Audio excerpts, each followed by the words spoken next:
Don't whine, seat 42. Middle row by the toilets. That is your level. Know your place. My mother snatched the flimsy economy ticket from the counter and hurled it at my feet. The paper hit the dirty airport floor and slid against my scuffed combat boot. She stood 3 feet away, clutching a shimmering stack of first-class tickets she had just handed to my brother and his family, her lip curled in open contempt. Look at you. She raised her voice so every passenger at the gate could hear. First class isn't for a glorified government clerk scraping by on a pathetic salary. You're better off starving up there. You wouldn't even know which fork to use anyway. My brother snickered. His wife looked away. The entire gate went silent. For 19 years, I'd secretly paid the mortgage on this woman's mansion, bankrolled my brother's entire company, and funded every luxury she owned, all routed through a blind trust from my combat hazard pay she never knew existed. Today, the obedient daughter died. I didn't bend down. I pulled a black red-bordered military ID card from my jacket, walked directly to the TSA pre-check emergency comms panel, and presented it to the Federal Air Marshal standing duty. The marshal's eyes went wide. He pressed his earpiece and signaled the perimeter doors. The polished granite floor began to vibrate beneath our feet. 6 Air Force Security Forces operators sprinted through the gate in full tactical formation and locked an impenetrable ring around me. A major snapped his boots together and threw a razor-sharp salute. "Colonel Melendez, your private jet is ready, ma'am." The look of sheer paralyzing terror on my mother's face when those soldiers saluted me is a memory I will carry to my grave. If you have ever had to cut off toxic family to protect your peace, please hit the like button and subscribe right now. Because to understand why I finally pulled the trigger, you have to see the silent hell I endured to keep her fake empire afloat. At exactly 3 p.m. on Thanksgiving Day 2024, I pulled my dented Ford F-150 into my mother's sprawling estate in Northern Virginia. I had just finished a 24-hour shift at the Pentagon, neutralizing a foreign cyber threat aimed at the Pacific power grid. The moment my boots hit the driveway, the heavy oak front door swung open. My mom stood on the porch with a crystal champagne flute face twisted in disgust. "God, do you have to park that junk heap here?" She didn't ask how my drive was, didn't ask if I'd eaten.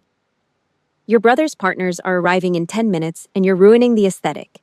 Move it to the dirt patch out back." I backed the truck into the mud behind the garden shed.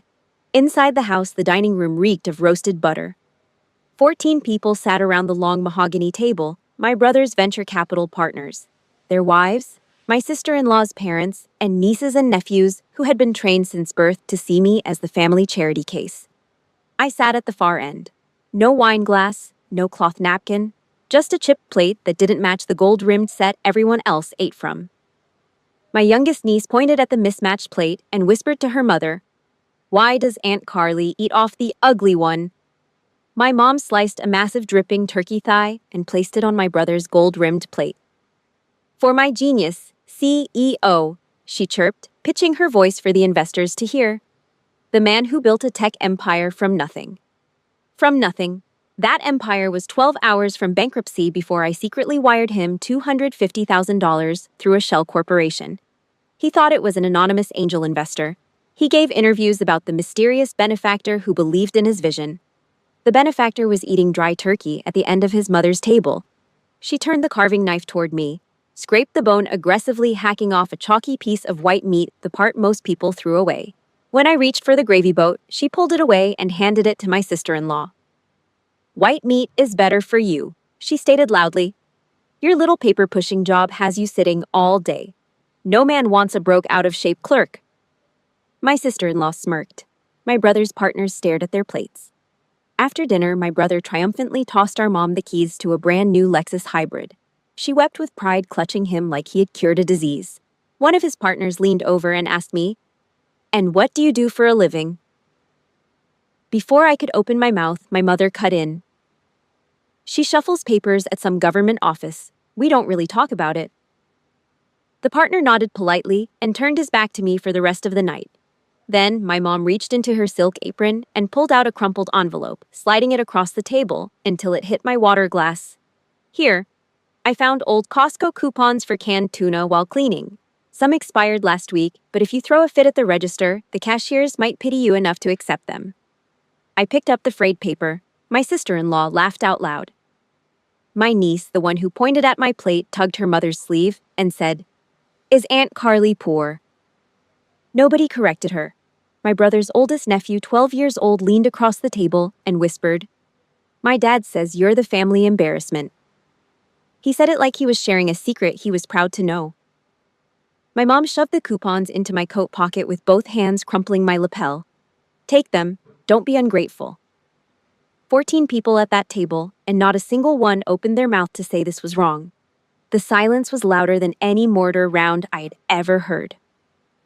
Under the table, my knuckles turned white. I pulled out my encrypted phone hidden on my lap and opened the secure banking app. There it was, an $8,500 automatic withdrawal scheduled for the first of the month, secretly paying the mortgage of the very house I was being humiliated in. My thumb hovered over the red Cancel Auto Pay button. 19 years of combat hazard pay routed to keep this family solvent. Every dollar earned dodging bullets, sleeping in trenches, and writing letters home that my mother threw in the garbage without breaking the seal. She clinked her glass. She was announcing the upcoming family trip to Hawaii first class for everyone, economy for me. She had already emailed me the itinerary, a resort suite for my brother's family at $400 a night, a boutique hotel for herself at $350, and a $69 hostel 8 miles from the beach for me. "And Carly," she added, pointing the champagne flute at me, "you're carrying the luggage at the airport, all 4 trunks. Don't even think about sitting down until every single one is checked. Your brother's back is sensitive." My brother nodded gravely, as though having someone else carry his bags was a medical necessity. My thumb pulled away from the screen. Not yet. The cancellation would happen on my timeline. I slipped the phone back into my pocket, excused myself from the table without a word, and walked out the front door past my truck in the mud. On the drive back to Washington, the highway was empty. The only light was the glow of the dashboard, and the only sound was the engine of a truck that cost less than the champagne my mother had served tonight. But inside that truck sat a colonel who held the nuclear codes to their entire existence, and the launch sequence had already begun. Back in Washington at 10 p.m., I pressed my eye against the retinal scanner 3 floors underground in the Pentagon's restricted sublevel. "Welcome, Colonel," the mechanical voice chimed. I peeled off the cheap thrift store blazer I wore to maintain my civilian cover and tossed it on a chair. The blazer cost $11 from a Goodwill in Arlington. I bought it specifically because it looked pathetic enough to sell the cover story. Beneath it, I wore dog tags stamped with the serial number of an officer who had commanded a $200 million cyber defense operation last Tuesday. I unbuttoned my blouse in the bathroom. A jagged keloid scar tore across my left shoulder, the receipt from a classified ambush in the Korengal Valley. That day, I took a 7.62mm round, dragged my bleeding radio man 200 meters through a sewage ditch with one arm, and called in a surgical airstrike over the radio, while insurgent rounds kicked up dirt 6 inches from my face. The Army surgeon who extracted the bullet told me I should have bled out. I sat up on the operating table 3 hours later and asked for a status report on my team. Below the shoulder scar, a second mark, a thin, pale burn line across my left forearm from a mortar blast in Helmand that melted through my sleeve and cooked the skin underneath. I had 20 years of these receipts scattered across my body. 20 years of fighting for strangers who honored me, then going home to a family that handed me expired tuna coupons and told me to park in the mud. I knelt before the heavy floor safe. 12-digit passcode. It held my pristine service dress uniform, the silver eagles of a full colonel gleaming in the dim light. Beside it sat a battered wooden box of handwritten letters I had sent from overseas. Letters about fear about mortar rounds shaking my cot at 3 a.m., about the 16-year-old Afghan girl who died holding my hand before the medevac arrived. I picked one up, the one from Christmas Eve 2009, written from a forward operating base in Helmand Province while Taliban rockets slammed into the perimeter wall. I asked my mother to pray for my team. I told her I loved her. I sealed $300 inside. The wax seal was unbroken. I found this letter 4 years later, stuffed in a recycling bin in her garage by a neighbor who recognized my military return address. The money was gone. The letter was unread. My mother recycled my love like junk mail. But the checks I had slipped inside every envelope, the paper was always ripped exactly where the money used to be. I booted my secure laptop and pulled up the financial records of my brother's tech company.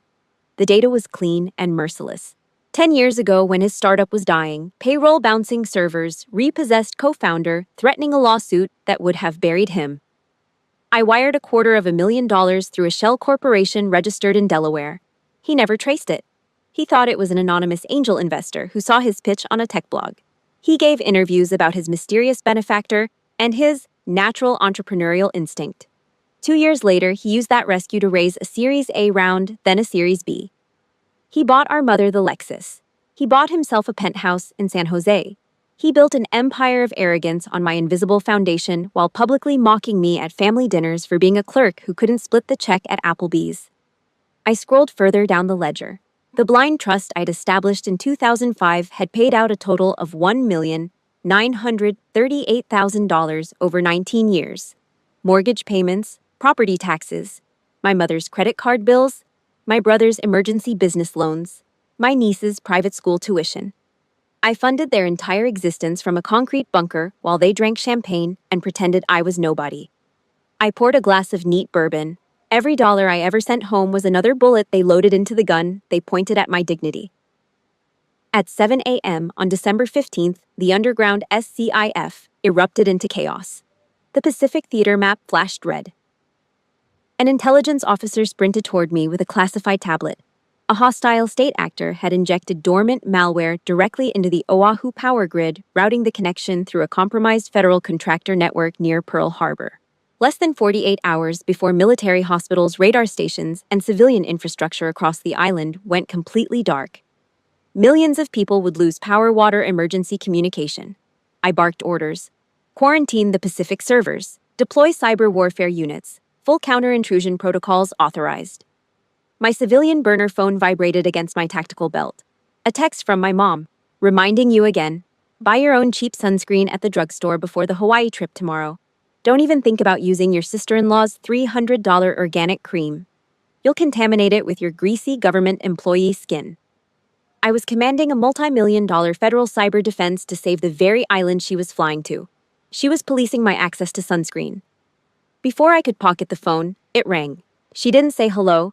She launched into a list of demands. First, had I requested time off from my little paperwork job.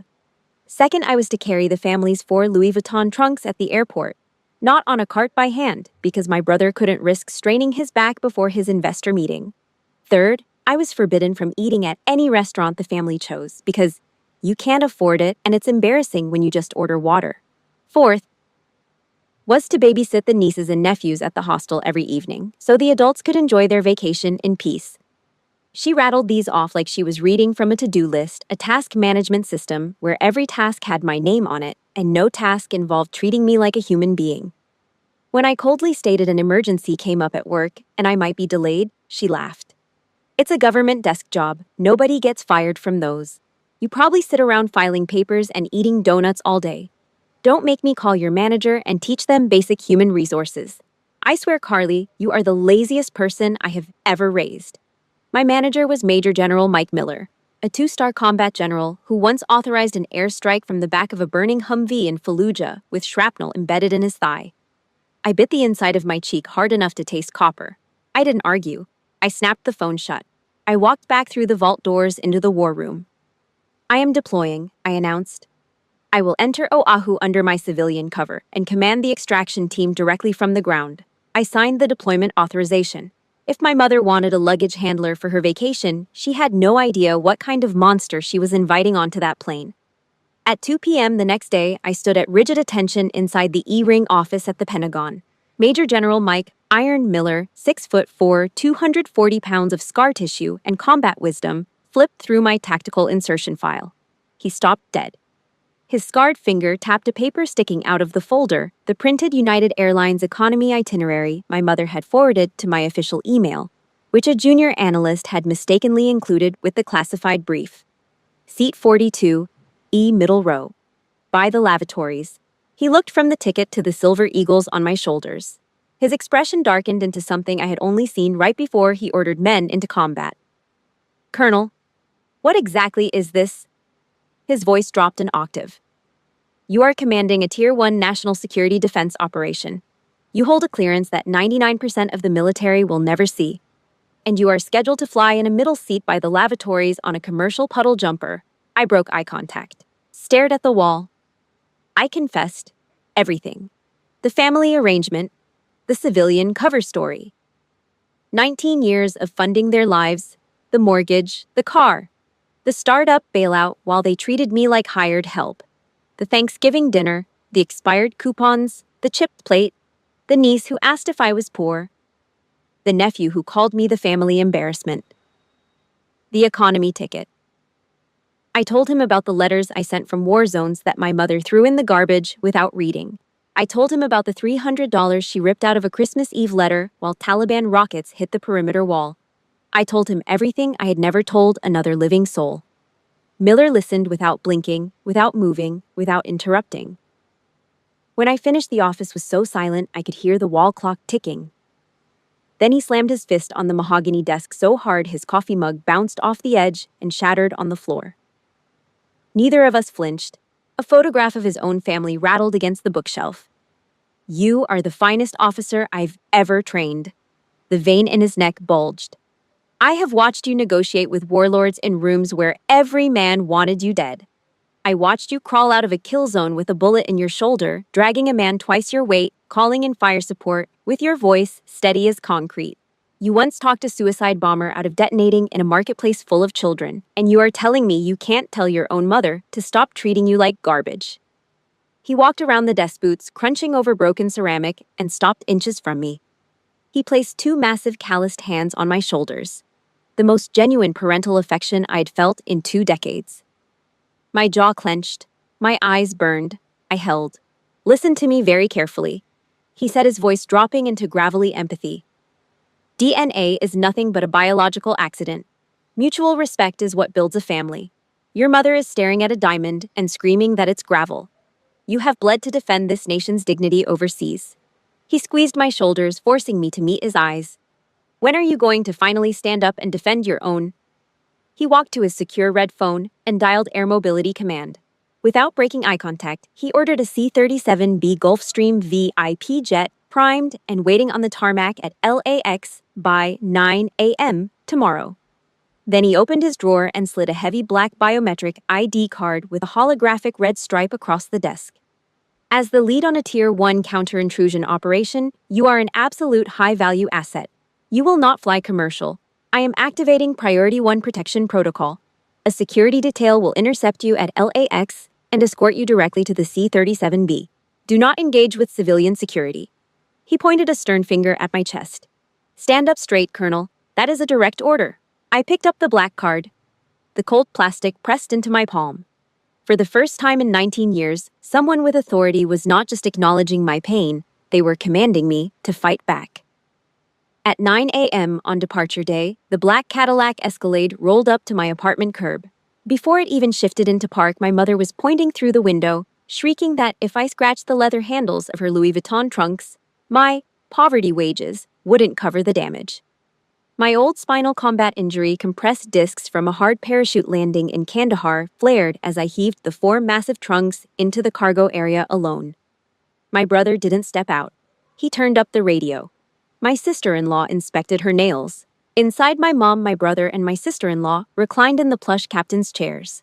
My nieces and nephews sprawled across the middle row iPads, blasting cartoons at full volume. My mom jerked her thumb toward the rear. "Squeeze into the jump seat with the luggage. We need the legroom." I contorted into the tiny gap between the suitcases. A Louis Vuitton trunk handle pressed directly into the keloid scar on my shoulder, the shoulder that took the 7.62mm round in the Korengal Valley. Hard plastic corners dug into my ribs with every bump. The air back here was stale and hot. The rear AC vent had been deliberately shut off. The children tossed sticky candy wrappers over their seats. One hit my cheek. Another landed in my hair. My sister-in-law glanced back, saw the wrapper stuck to my face, pulled out her phone, snapped a photo of me, crammed between the luggage, and texted it to someone. I heard the notification chime and a muffled laugh from the front seat. My niece turned around and held up her iPad, showing me a cartoon character trapped in a suitcase. "Look, Aunt Carly, it's you." My brother laughed so hard he spilled his coffee on his shirt. Premium Starbucks espresso filled the cabin. My mom distributed customized drinks from a cardboard carrier, caramel macchiato, for my brother vanilla oat latte, for my sister-in-law hot chocolates with extra whipped cream for the kids. She read each label aloud as she handed them out, making a little ceremony of it. When she reached the end of the tray, she looked at me through the rearview mirror, eyes gleaming. "Oh, I forgot to order for you. Well, you can't afford these anyway." She held up the empty carrier and wiggled it. "There's a half-empty water bottle in the door panel somewhere. When you're broke, you learn to appreciate free things." My sister-in-law sipped her latte without turning around. My brother laughed through his nose. I said nothing. My hands rested flat on my thighs, completely still. The black card burned in my jacket pocket. My brother caught my eye in the mirror and mouthed, "Loser." My niece, emboldened by the adult's cruelty, turned around again and said, "Aunt Carly, why don't you just get a better job so you can be like Daddy?" My brother grinned. "Out of the mouths of babes," he said. Nobody told her it was wrong. Nobody told her that Daddy's job existed because Aunt Carly wired him $250,000 when she was sleeping in a war zone. As the Escalade merged into LAX traffic, my mom leaned back and lowered her voice to a venomous hiss. "When we get inside the terminal, you walk exactly 10 paces behind us. Your brother has investors on our flight. I will not have them thinking we associate with the lower class. You act like hired help. You do not walk beside us. Do you understand?" The last frayed string snapped. Walk behind her. Like a servant. Like the luggage she made me carry. I nodded slowly, staring at the back of her head. The woman had just given her final order to a United States Air Force colonel. She had no idea she'd just released a wolf from its cage. We arrived at the Premier Access counter inside Tom Bradley Terminal. Hundreds of travelers milled about under bright fluorescent lights. Business executives with leather briefcases, families heading to holiday destinations. Flight crews wheeling their bags through the concourse. My mom walked 10 paces ahead of me, her chin high, her designer sunglasses pushed up on her head like a crown. My brother walked beside her, arm around his wife, radiating the confidence of a man who believed his own mythology. I walked behind them, carrying the luggage, just as instructed. At the counter, my mom dropped every pretense. She snatched the flimsy economy ticket from her purse and threw it at the floor at my feet. The paper skidded across the polished tile and came to rest against my boot. She began screaming, not talking, screaming about my incompetence, my poverty, my failure as a woman. "You are 42 years old and you don't own a house." Her voice cracked across the terminal. "Your brother was a millionaire at 30. You are a stain on this family. Pick up your ticket and sit where you belong, next to the toilet." The terminal went dead silent. A businessman in a tailored suit stopped mid-stride and stared. A mother covered her young son's ears. Brenda, the gate agent, set down her scanner and looked at me with eyes that said she had seen cruelty before, but not like this. My brother pulled out his phone and angled it to film my face, a smirk carved into his jaw. My sister-in-law stood behind them, arms crossed, nodding along as if my mother were stating obvious facts. My mom crossed her arms and waited for me to bend down and pick up her trash like I had done every single day for 19 years. I didn't. Standing in that cramped Escalade trunk while they sipped designer coffee was the exact moment the dutiful daughter inside me died forever. If you understand the silent agony of being the family scapegoat, please hit that like button and share your own story in the comments. Let me show you how I turned 19 years of tears into absolute authority.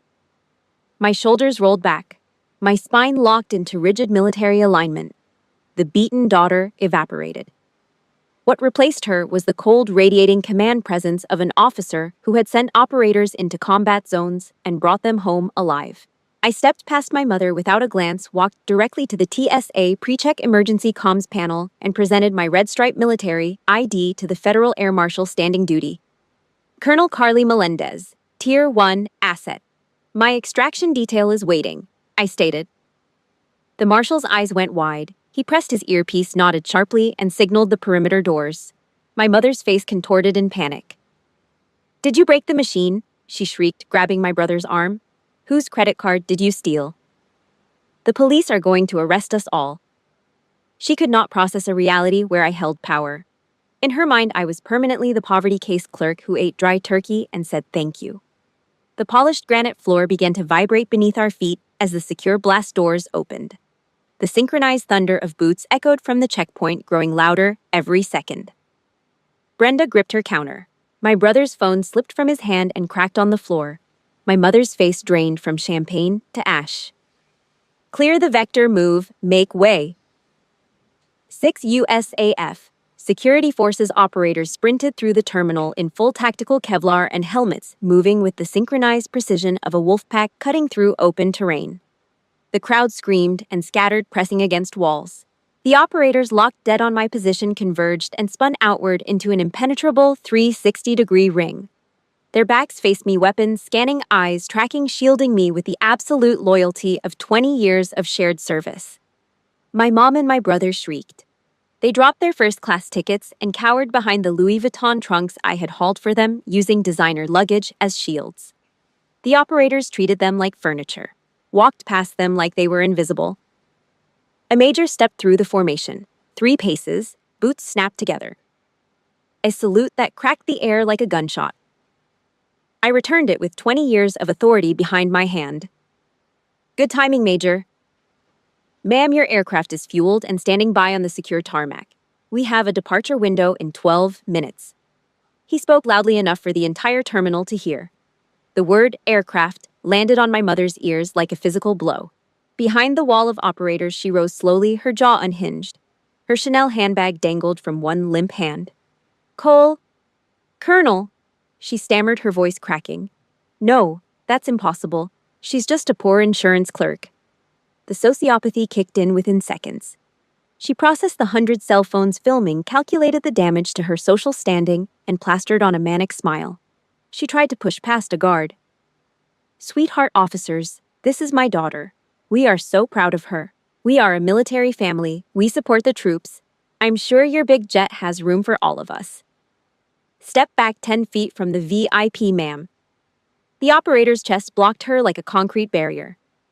But I'm her mother. I raised her. Everything she is, she owes to me. The operator didn't blink. Ma'am, you will step back 10 feet or you will be physically removed from this area. That is not a request. She tried another angle, grabbing my brother by the collar and shoving him toward the formation. Tell them she's your sister. Tell them we're a good family. My brother wrenched free, shaking his head frantically, palms up. The golden child finally understood his entire financial existence had been ripped out from underneath him by the sister he'd called loser in the rearview mirror 40 minutes ago. He looked at me through the gap in the operator's shoulders. His mouth opened. Nothing came out. The confidence he'd worn like a costume his entire adult life collapsed off his face like a mask dropped in water. The investors he'd been trying to impress were watching from the first-class lounge, faces pressed against the glass. 2 of them were already on their phones. One was walking toward the exit with his carry-on, shaking his head. I looked at my mother through the gap between the soldiers' shoulders. Her mascara was already running. Her hands were shaking. The champagne confidence she had worn like armor for 6 decades was gone.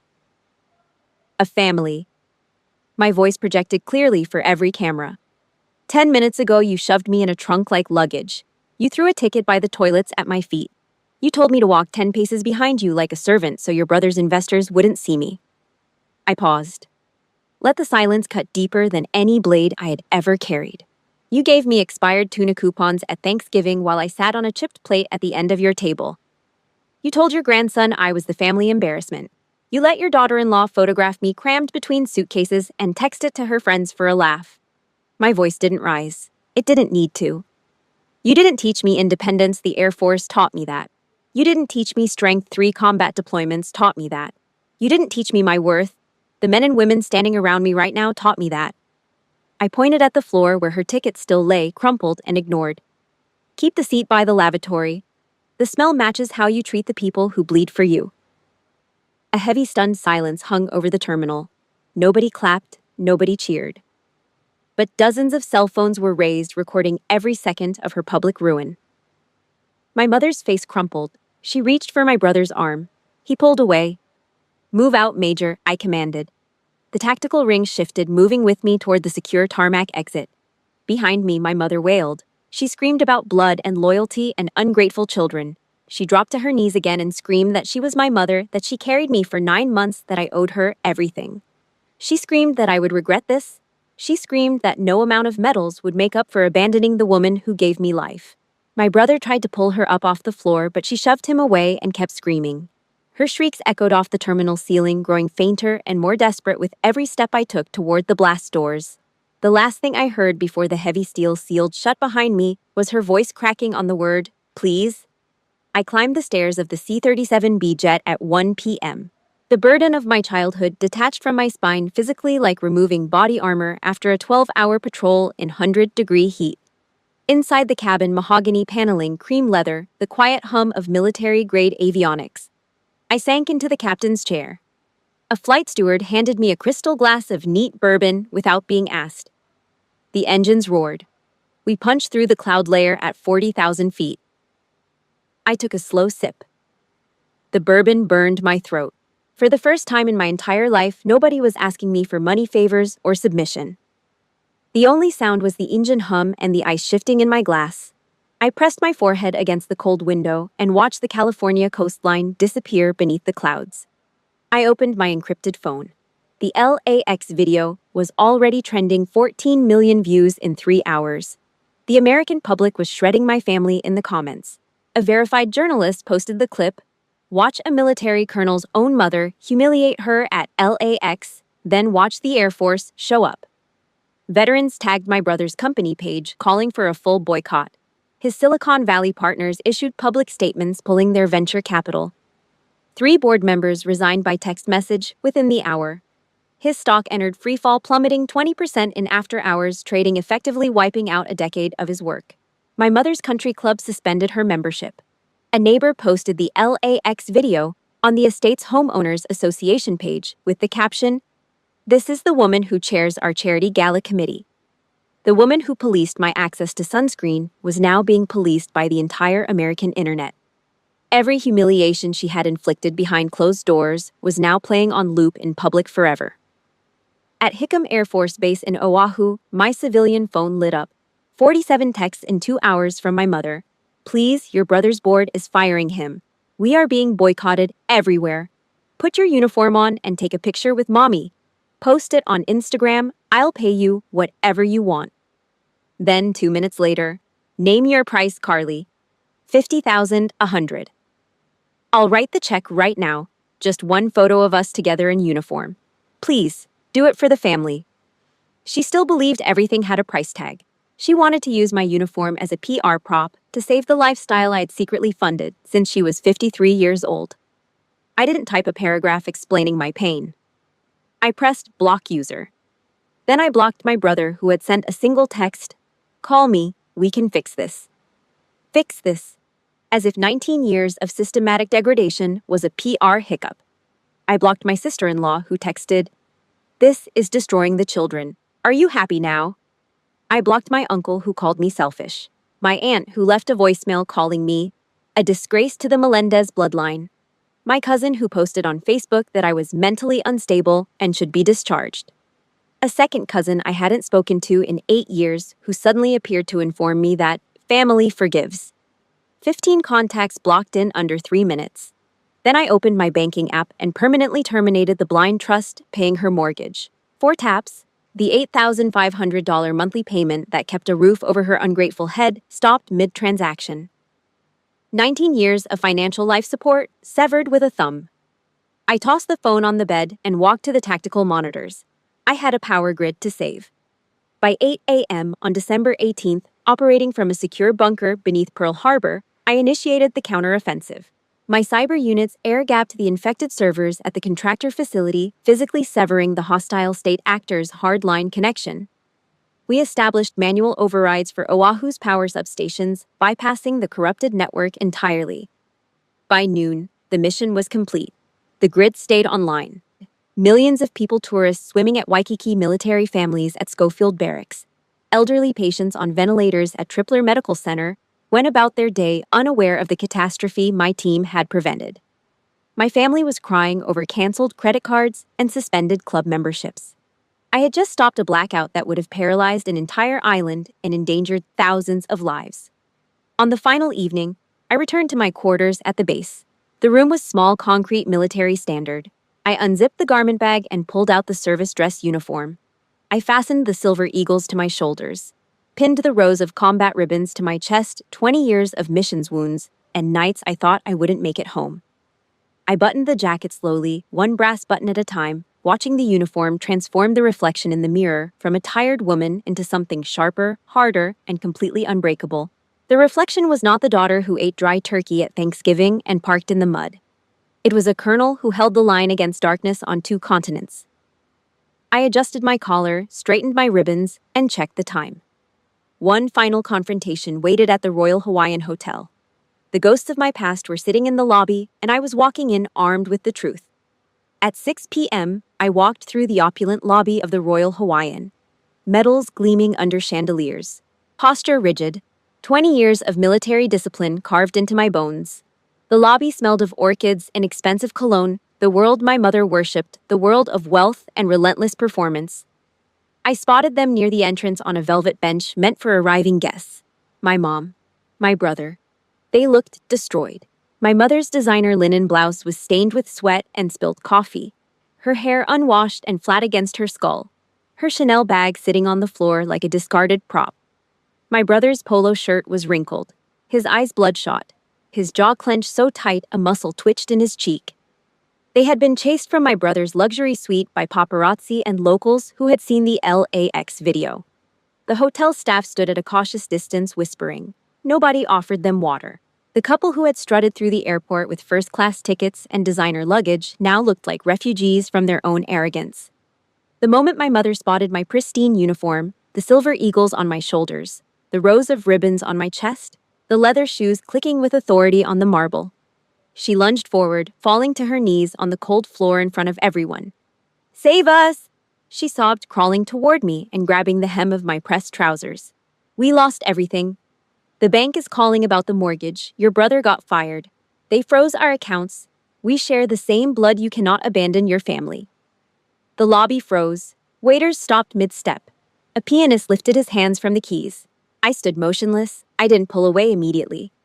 I let her feel the reality of my presence towering over her. She wept mascara running in black rivers, begging for the protection and bailout I had silently provided for 19 years, while she handed me expired coupons and made me ride with the luggage. My brother stood 5 feet behind her, hands in his pockets, eyes on the marble. The man who built an empire on my invisible money couldn't look at the woman who made it possible. "Save us," she repeated. "I'm your mother." I looked at her hands for a long moment.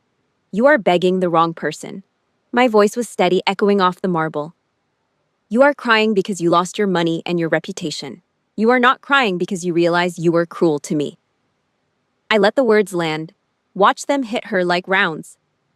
"When was the last time you read one of my letters? When was the last time you asked about my life, not what I could carry, not what I could pay, but how I was doing?" She had no answer. Her mouth opened and closed. "You threw my words in the garbage and cashed the checks. You told your friends I was a failure while spending the money I earned dodging bullets. You let your grandson call me the family embarrassment while I was secretly paying his school tuition. DNA doesn't make a family, ma'am. Respect does. I spent 19 years covering your debts, paying your mortgage, saving your son's company, and writing letters home from war zones that you never bothered to open. Nobody in this family ever had my back." I looked at her fingers clawing at my trouser cuff. "You broke this family. You clean it up." I stepped backward. Out of her reach. Forever. Her hands hit empty marble. She looked up at me from the floor with an expression I'd never seen. Not anger, not manipulation, but the raw animal terror of someone who has just realized the safety net is gone, and it was never coming back. Forgiveness isn't about letting abusers back into your life. It is about walking forward without the heavy chains they wrapped around your soul. If my journey to reclaiming my worth resonated with you, please leave a like, subscribe for more true stories, and share how you broke your own generational curses. We survived the trenches, so we can finally own the sky. I turned sharply on my heel. The clack of my leather shoes on the marble drowned out her wails. I walked through the lobby, past the frozen waiters with their trays suspended in mid-air, past the silent tourists clutching their cocktails with both hands, past the concierge who pressed himself against the wall as I passed past the grand piano, where the pianist sat motionless with his fingers hovering an inch above the keys. Not a single person in that lobby moved. Not a single person tried to stop me. Not a single person told me to go back and comfort my mother. They knew. Everyone in that room knew exactly who the soldier was and exactly who the parasite was. I stepped into the warm Hawaiian evening. Across the water, the sun was setting red behind the Pearl Harbor Memorial, the same memorial honoring thousands of soldiers who gave everything for people who would never know their names. The Pacific breeze caught the American flag patch on my shoulder. The black sheep they had tried to slaughter for 19 years was a wolf all along. And a wolf never looks back when the sheep start screaming.